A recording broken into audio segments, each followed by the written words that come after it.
Assalamualaikum warahmatullahi wabarakatuh. Perkenalkan, kami dari kelompok 3 yang beranggotakan saya sendiri Melania dan teman saya yaitu Titi Ratnaningsi dan Nisrina Rohadatul Ais. Pada kesempatan ini kami akan membahas tentang prinsip dasar-dasar bank syariah.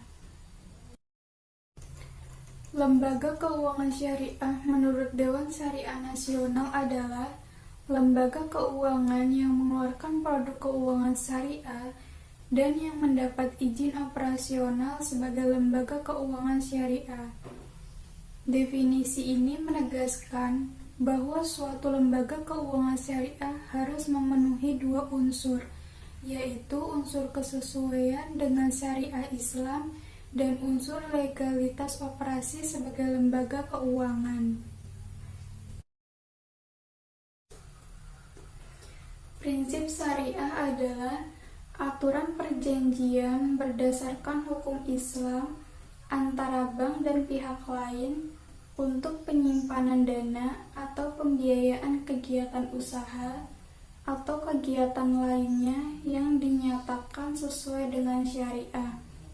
Antara lain, pembiayaan berdasarkan prinsip bagi hasil atau disebut mudharabah, pembiayaan berdasarkan penyertaan modal atau musyarakah, prinsip jual beli barang dengan memperoleh keuntungan atau murabahah, atau pembiayaan barang modal berdasarkan prinsip sewa murni tanpa pilihan atau disebut ijarah, atau dengan adanya pilihan pemindahan kepemilikan atas barang yang disewa dari pihak bank oleh pihak lain atau disebut ijarah wa iktina. Beberapa prinsip dalam hukum muamalah adalah sebagai berikut. 1. Prinsip mubah. Pada dasarnya, segala bentuk muamalah adalah mubah, kecuali yang ditentukan lain oleh Al-Quran dan Sunnah Rasul. 2. Prinsip sukarela, yaitu muamalah dilakukan atas dasar sukarela dan tanpa mengandung unsur-unsur paksaan. 3. Prinsip mendatangkan manfaat dan menghindarkan mudarat, yaitu muamalah dilakukan atas dasar pertimbangan mendatangkan manfaat dan menghindarkan mudarat dalam hidup masyarakat. 4. Prinsip keadilan, yaitu muamalah dilaksanakan dengan memelihara nilai keadilan, menghindari unsur-unsur penganiayaan dan unsur pengambilan kesempatan dalam kesempitan. Prinsip dasar bank syariah. 1. Bank syariah tidak menerapkan sistem bunga, tetapi sistem loss and profit sharing. Dengan prinsip ini, maka bank syariah tidak menetapkan tingkat bunga tertentu bagi para penabung dan para debitur. 2. Bank syariah lebih menekankan pada pengembangan sektoril. Karena diharamkannya bunga, maka bank syariah mencari strategi lain untuk menghasilkan keuntungan. Penekanan bank syariah pada investasi sektoril ini berdampak positif bagi pertumbuhan ekonomi.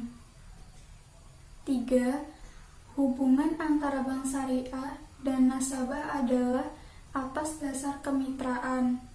Dengan hubungan kemitraan ini, tidak terdapat pihak yang merasa dieksploitasi oleh pihak lain. 4. Seluruh produk dan operasional bank syariah didasarkan pada syariat. Produk ini harus merupakan produk perbankan yang halal dan operasional bank syariah pun harus sesuai syariat Islam. Abu Ishaq Al-Shatibi merumuskan 5 tujuan hukum Islam, di antaranya 1. Memelihara agama, didasarkan pada perintah Allah di dalam Al-Quran untuk terus menegakkan Islam. 2. Memelihara jiwa didasarkan pada firman Allah Subhanahu wa taala. 3. Memelihara akal didasarkan pada perintah Allah kepada manusia untuk berpikir dan memperhatikan langit dan bumi, yang merupakan tanda-tanda kebesaran Allah Subhanahu wa taala. 4. Memelihara keturunan didasarkan pada disyariatkannya pernikahan dan diharamkannya hal-hal yang membawa zina, cara perkawinan dan syarat-syarat apa yang harus dipenuhi sehingga perkawinan itu dianggap sah, dan pencampuran antara dua manusia yang berlainan jenis. 5. Memelihara harta didasarkan pada perintah Allah Subhanahu wa taala untuk tidak mencari harta dengan cara batil. Beberapa jenis transaksi yang dilarang oleh Islam diantaranya: yang pertama, mengandung barang atau jasa yang diharamkan, yaitu keharusan menghindar dari kemudorotan. Larangan terhadap transaksi yang mengandung barang atau jasa yang diharamkan sering dikaitkan dengan prinsip muamalah. Yang ketiga, yaitu keharusan menghindar dari kemudorotan. Al-Quran dan Sunnah Nabi Muhammad SAW sebagai sumber hukum dalam menentukan keharaman suatu barang atau jasa, menyatakan bahwa berbagai jenis bahan yang dinyatakan haram untuk dimakan, diminum, maupun dipakai oleh seorang muslim. Di antaranya adalah meminum khamar dan menggunakan bangkai atau hewan yang dilarang seperti babi, binatang bertaring untuk dimakan atau dipakai untuk kosmetik. Yang kedua, mengandung sistem dan prosedur memperoleh keuntungan yang diharamkan. Dan yang terakhir yaitu tidak sah akadnya. Nah, suatu transaksi dengan menggunakan barang atau jasa yang halal dan diperoleh dengan mekanisme pemerolehan keuntungan yang diperbolehkan agama juga harus memenuhi syarat keabsahan suatu akad. Akad secara bahasa berarti ikatan. Adapun akad menurut istilah adalah keterikatan keinginan diri dengan keinginan orang lain dengan cara yang memunculkan adanya komitmen tertentu yang disyariatkan. Hukum fikih menyatakan bahwa akad yang sah harus dipenuhi, sedangkan akad yang tidak sah tidak perlu dipenuhi. Beberapa hal yang masuk kategori transaksi yang diharamkan, di antaranya yang pertama yaitu tadlis. Nah, tadlis yaitu ketidaktahuan satu pihak. Adalah transaksi yang mengandung suatu hal pokok yang tidak diketahui oleh salah satu pihak. Tadlis juga disebut dengan tindakan menipu untuk mendapat keuntungan dari ketidaktahuan orang lain. Yang kedua yaitu gharar atau ketidaktahuan kedua belah pihak. Ini memiliki kemiripan dengan tadlis. Dalam tadlis, ketidakan informasi terjadi pada salah satu pihak, sedangkan dalam gharar, ketidakan informasi terjadi pada kedua belah pihak yang bertransaksi jual beli.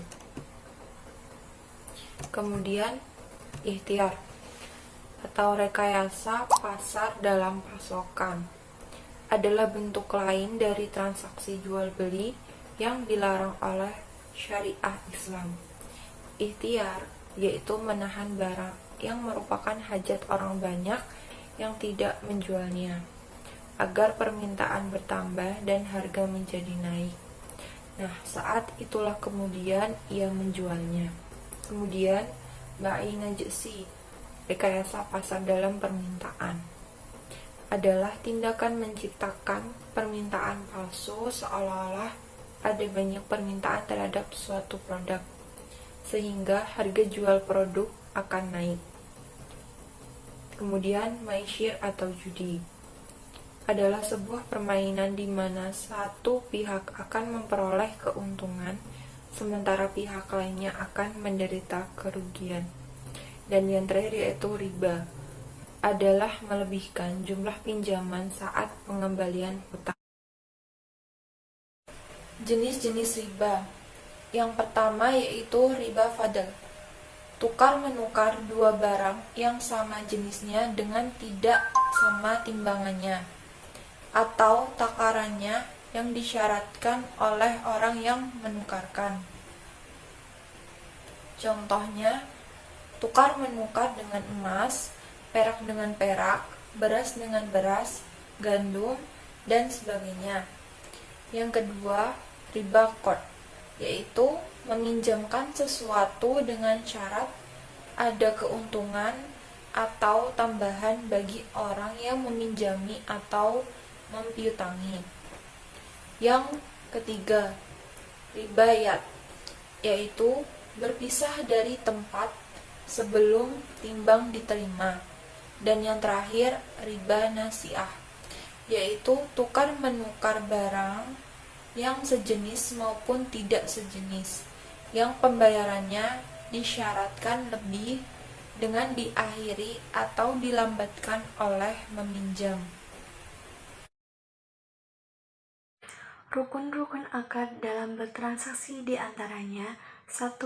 Adanya dua pihak atau lebih yang sering terikat dengan akad. Dalam hal ini, kedua pihak dipersyaratkan memiliki kemampuan yang cukup untuk mengikuti proses perjanjian. Jika tidak, akad dianggap tidak sah.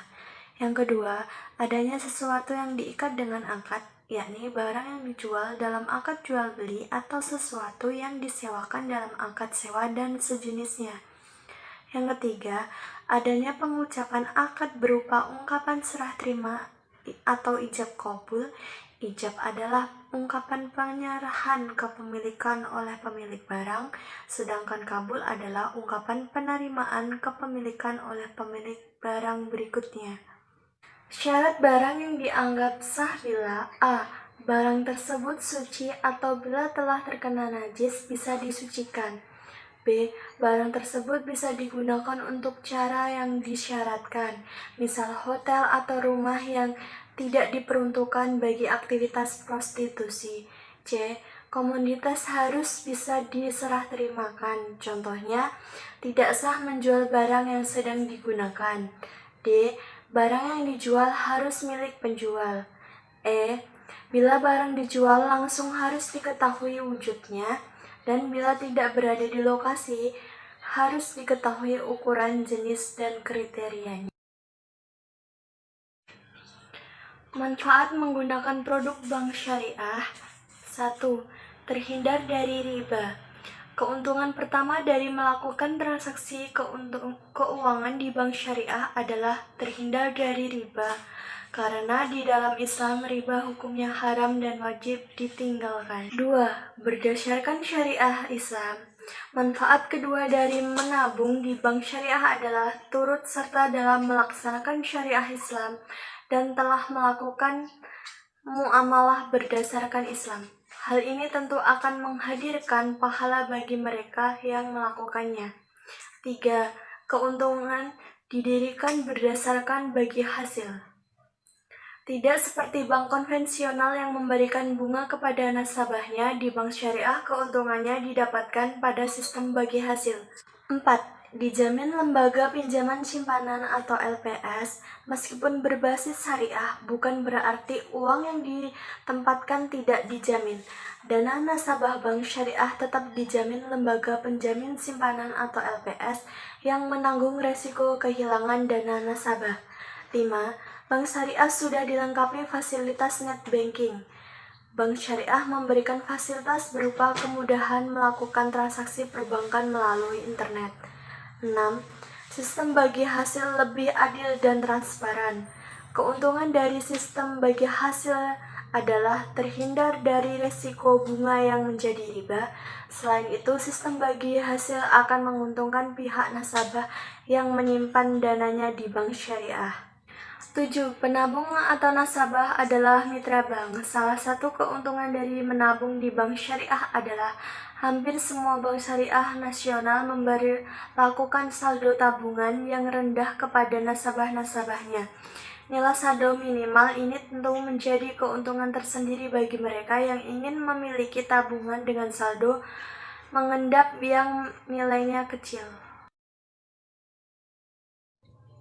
Sekian presentasi dari kelompok kami, semoga bermanfaat bagi kita semua, semoga menjadi langkah awal kita untuk belajar.